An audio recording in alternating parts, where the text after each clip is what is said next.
Hey there, how's it going? Are you looking for sweet release from the crushing grips of mortality? Look no further than today's episode of Prorevenge. Now, switch off your brain, turn on your imagination, and let the good vibrations of yours truly guide you into the eternal sunshine of a spotless mind.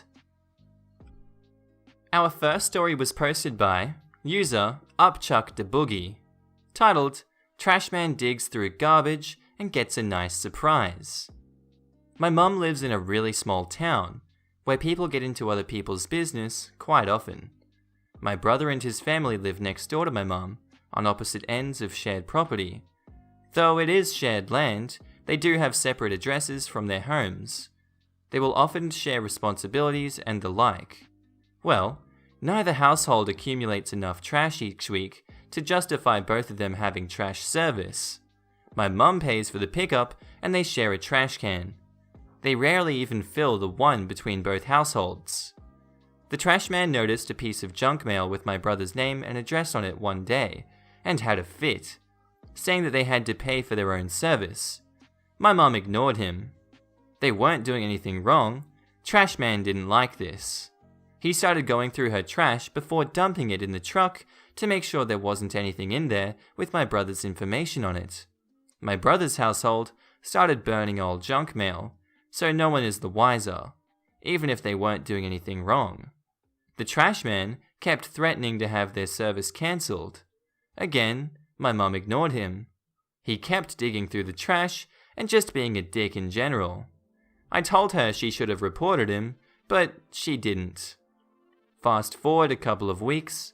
My mum has chickens. Someone kept killing my mum's chickens. My brother set up a trap to catch or kill whatever it was, and they waited. A few days later, the culprit of the chicken killing was caught. It was a skunk. At this point, the skunk was dead and smelled awful. Instead of disposing of the skunk properly, my mum decided to be a dick. She had my brother put the skunk in the trash can under a bag of trash. It baked in the sun for a couple of days before the trash man came again. Mum stood outside and watched as the smug trash man opened up the can to dig through it and gagged from the stench of the dead, recently sprayed skunk. I don't think my mum had ever been so proud of herself. Trash man stopped digging through the trash and stopped making threats after that though. Edit, just to clear a few things up. In the rural area that they live, trash pickup is optional. A lot of people will just haul their trash onto the landfill on their own. With it being optional, they cannot force anyone to pay for pickup. 2.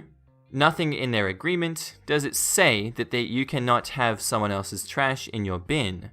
It only states that you will be billed more if the trash exceeds the number of cans you have rented. 3. I lived in the house that my brother is living in for 3 years. I paid for the trash, and my mum would bring her bags down to our cans. There was never an issue. The new trash man on their route is just a jerk. 4. Just like a commenter below said, they pay for 1 can, fill 1 can, and the trash man picks up 1 can. This violates nothing according to their agreement. Our next story was posted by user Boston Strong CQB241, titled, Landlord tries to evict us in the middle of winter, ends up costing her more money.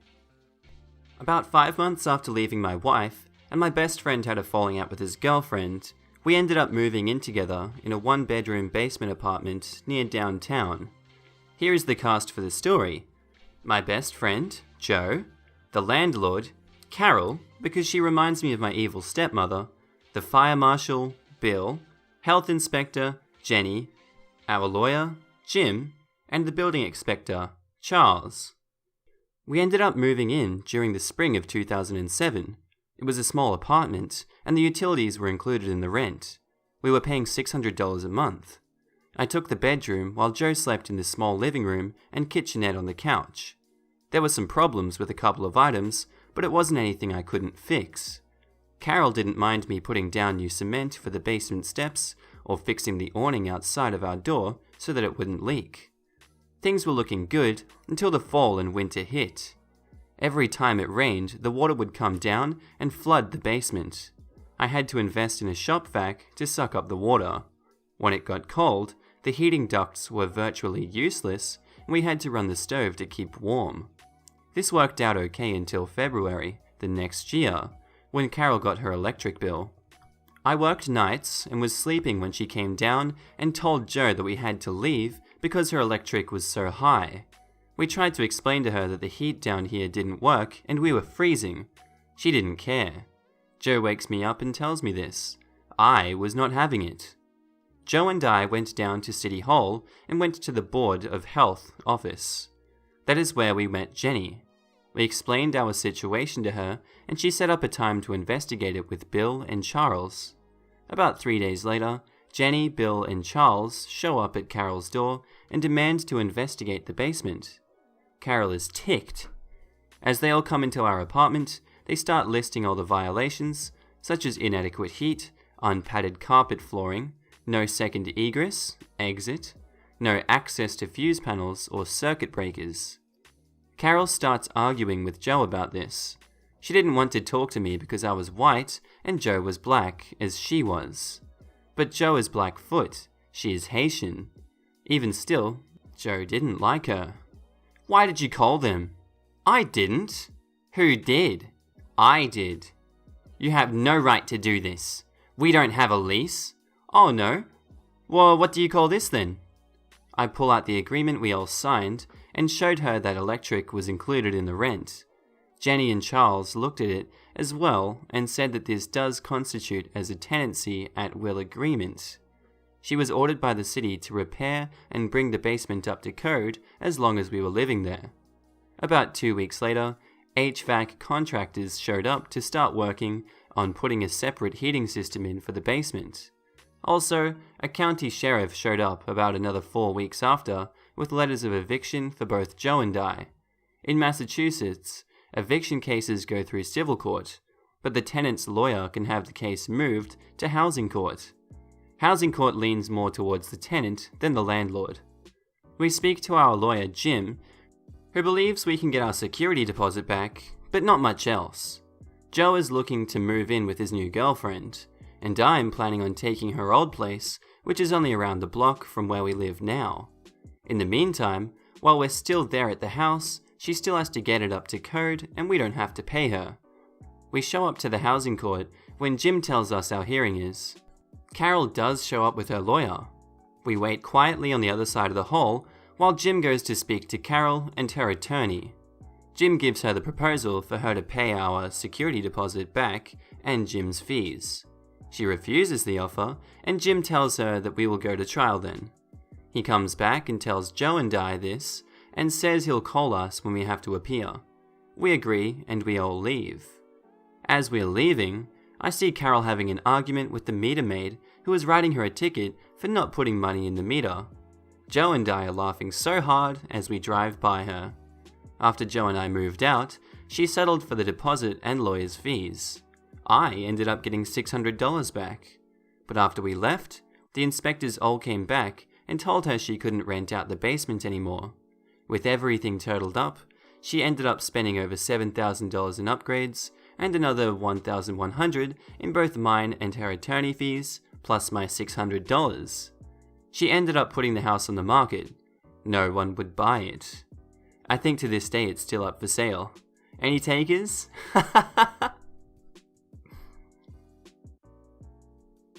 Our next story was posted by user Might As Well, titled, "Try to steal our $400 security deposit by being a dick? Fine, now you can pay us $1,300. So this story takes place like 5 years ago, when my husband and I were broke college students with a young baby. We worked hard to afford our crappy little duplex, which was about $600 per month, and necessities, while trying to finish our degrees to one day get ahead. Our duplex was one in an entire neighborhood owned by a large company and managed by a super sketchy married couple who lived on the same street. Before our kid was born, we did the normal excited new parent thing of painting his nursery and decorating, blah blah. Our lease stated we needed permission to paint, which we obtained from the property manager, the husband of the couple. He insisted that it would be fine, and being young and naive, we didn't get it in writing because he was so chill about it. So we paint and move on with our lives. A little while later, our lease was up and we had given notice to vacate as we were moving closer to my husband's school. The property manager was understanding, everything was fine, and we scheduled our move-out inspection. Prior to this inspection, we specifically asked him for the name of the paint color we needed to use when repainting the nursery. He flat out refused to give it, saying it was unnecessary to paint as we'd been there so long, they'd be painting the whole duplex anyway. Okay, cool. Move-out inspection day comes and goes. We left the house in better shape than we found it, aside from a small area of torn carpet right along a seam in the doorway.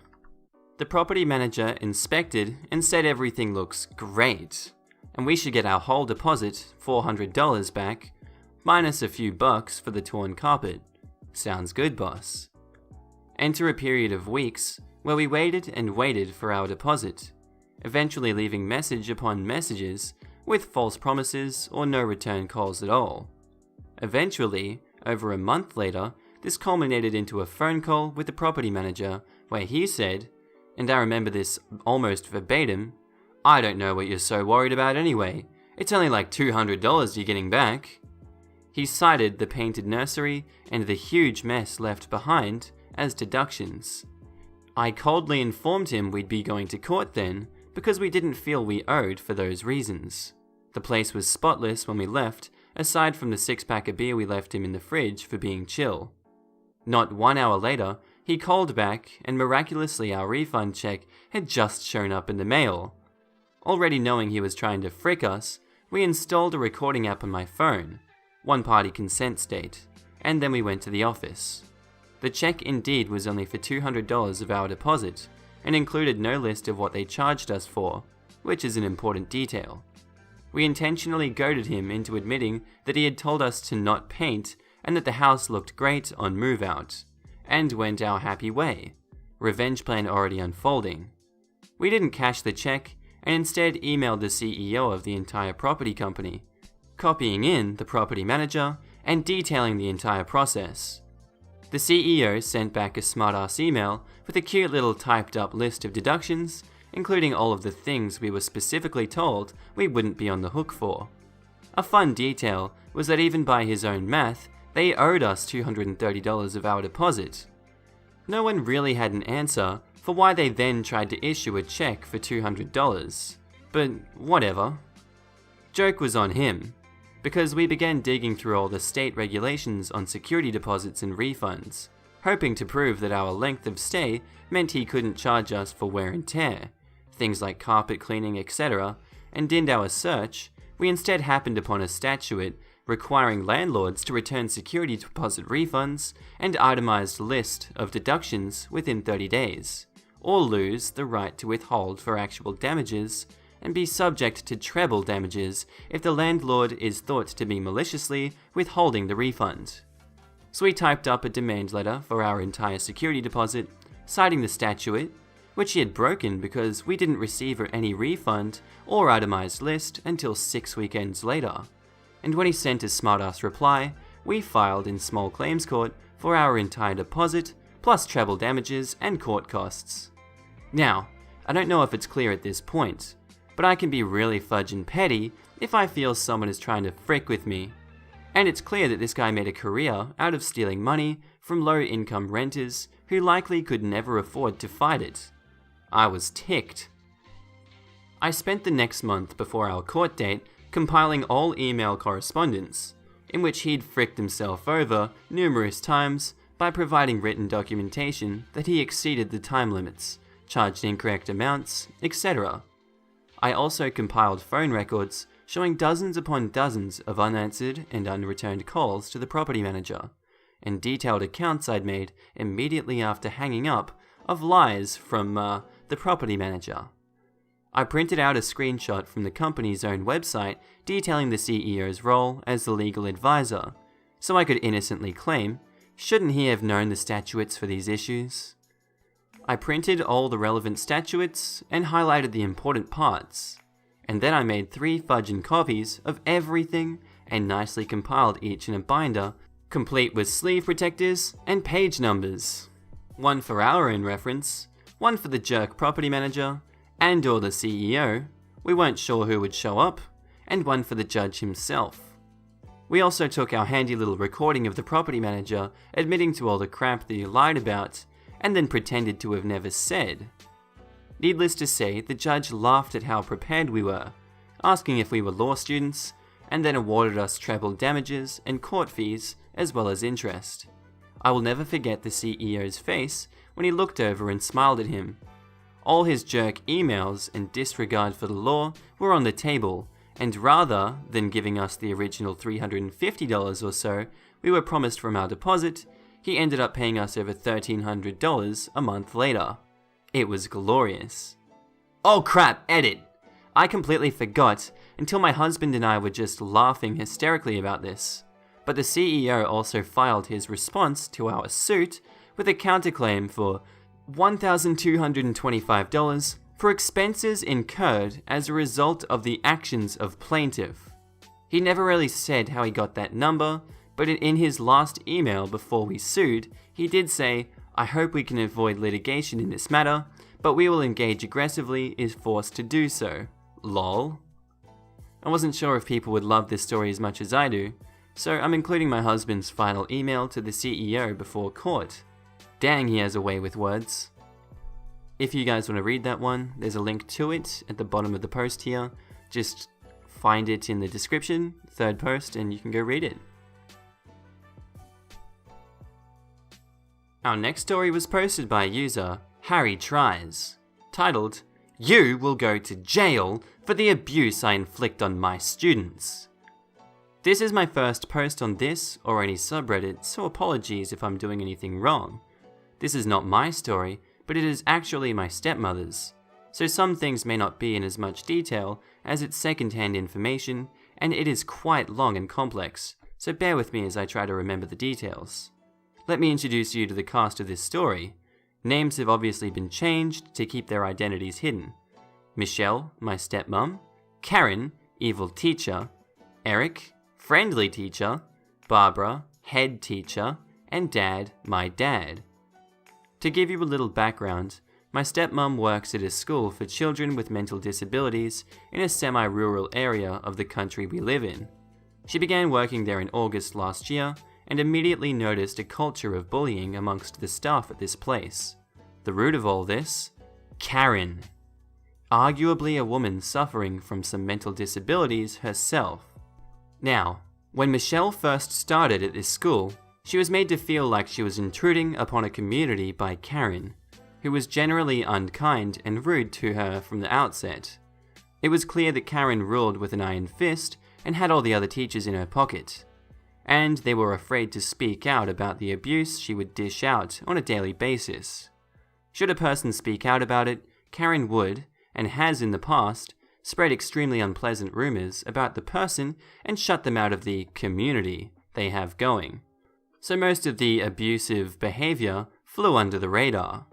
Michelle was appointed as a teaching assistant to Karen, who treated her like garbage, and set her to do impossible tasks in limited time frames, and like many others, was afraid to speak out.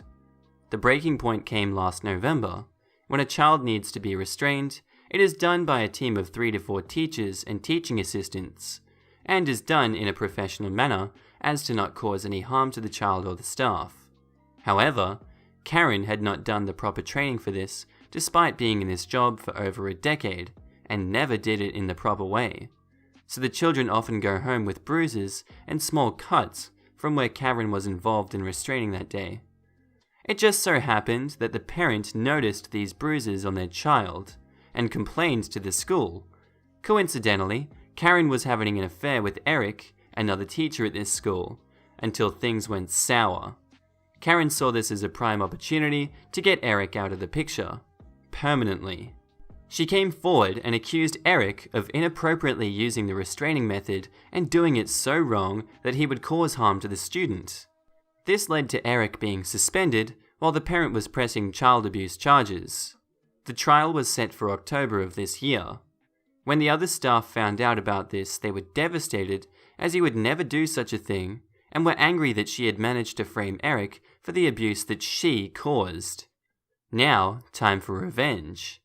When Michelle told my dad about what had happened, and how she feared that Karen may do the same thing to her, should she get on the wrong side of Karen, my dad immediately began to plan a foolproof way of revenge. Firstly, he filed a complaint with the school, which then conducted an independent investigation, while Karen was temporarily suspended, which found nothing to suggest that Karen has acted inappropriately, despite the damning proof that she had, including security footage and testimony. Michelle and my dad then tipped off the press to ruin Karen's reputation the way she had done for so many years, as well as Department of Education and my country's independent school board about the incident and how inappropriately it was handled. And they both decided to launch their own independent investigations, which found that Karen had actually violated multiple laws, including theft and embezzlement from the school, abuse, and false testimony. Eric was found to have done nothing wrong, and never even came into contact with the child who was hurt. Karen, along with Barbara, the head teacher, and a couple of others from the school's administration, were actually arrested and awaiting trial later this year. I will probably update if anything major happens from now on. Minor edit.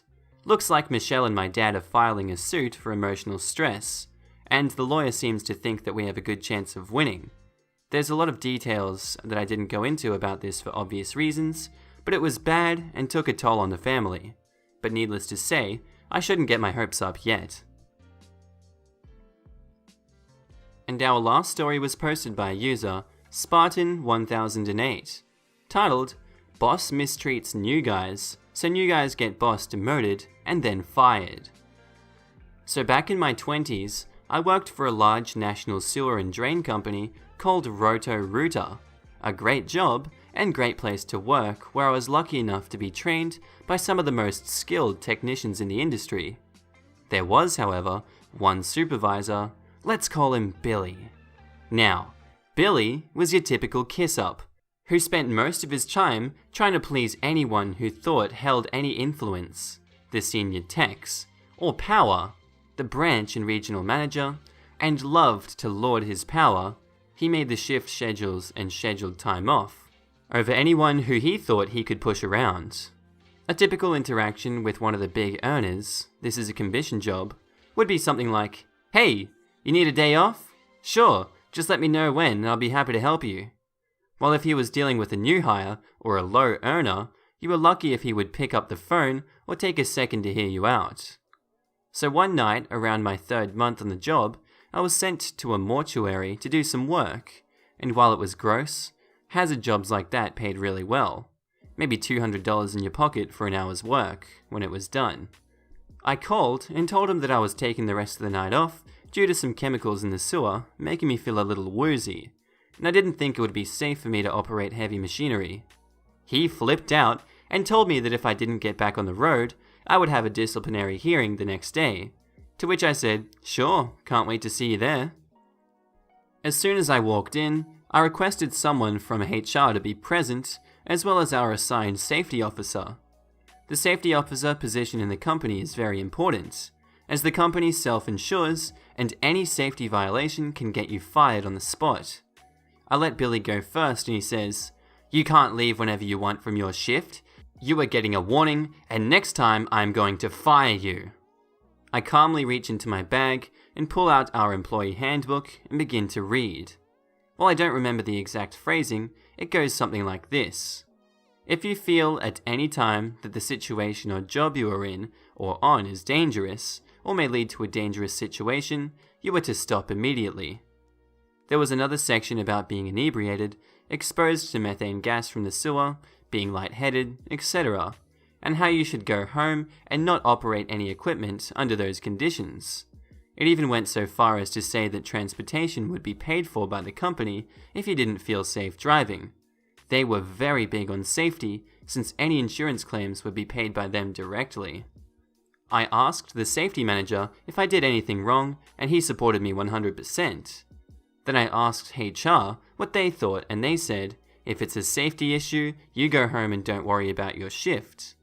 At this point, the regional manager asked me to leave the office, and I hear him rip into Billy like a fat kid into cake.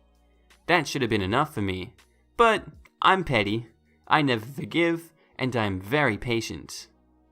As time goes on, I become one of the top earners in my city, get Rookie of the Year my first year, and Salesman of my second, and Billy gets a reputation of being lazy and irresponsible.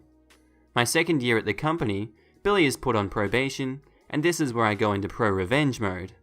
I gather up all the new guys and some of my buddies from my shift, and I organize them so that at least once or twice a week, someone goes in there to complain about Billy. We never lied, we just knew what buttons to push to get him to self-destruct. New guys would ask for a day off, or some would take a sick day during a busy shift, etc. Finally, the branch manager snaps and calls Billy into his office.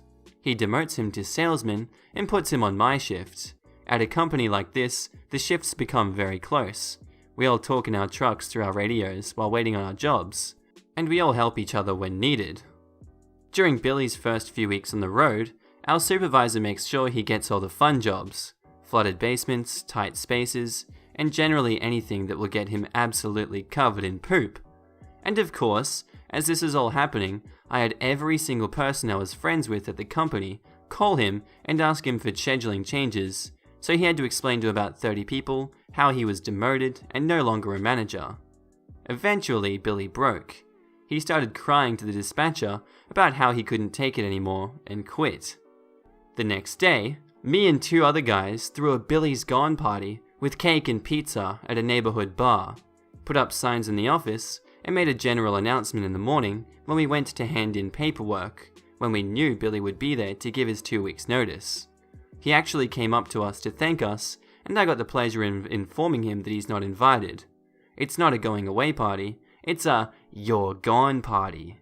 It wouldn't make sense for you to be at a party where we're celebrating you not being around anymore.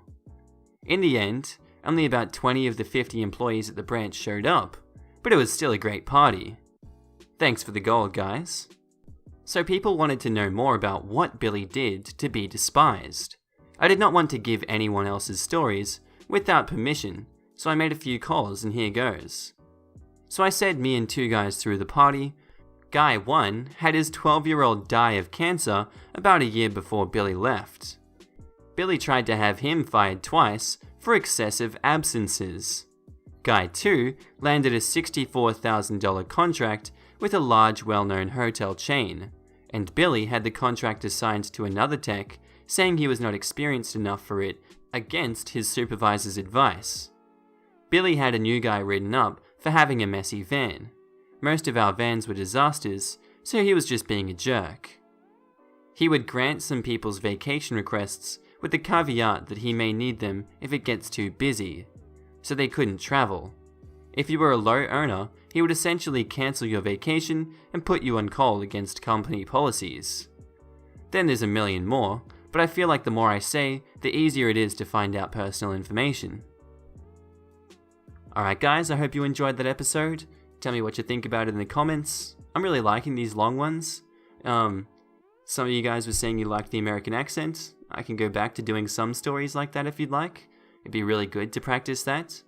But yeah, if there's anything else you guys want to hear, I'm going to start changing things up a bit to get more attention to these videos, I guess. And yeah, I'll see you later. Bye.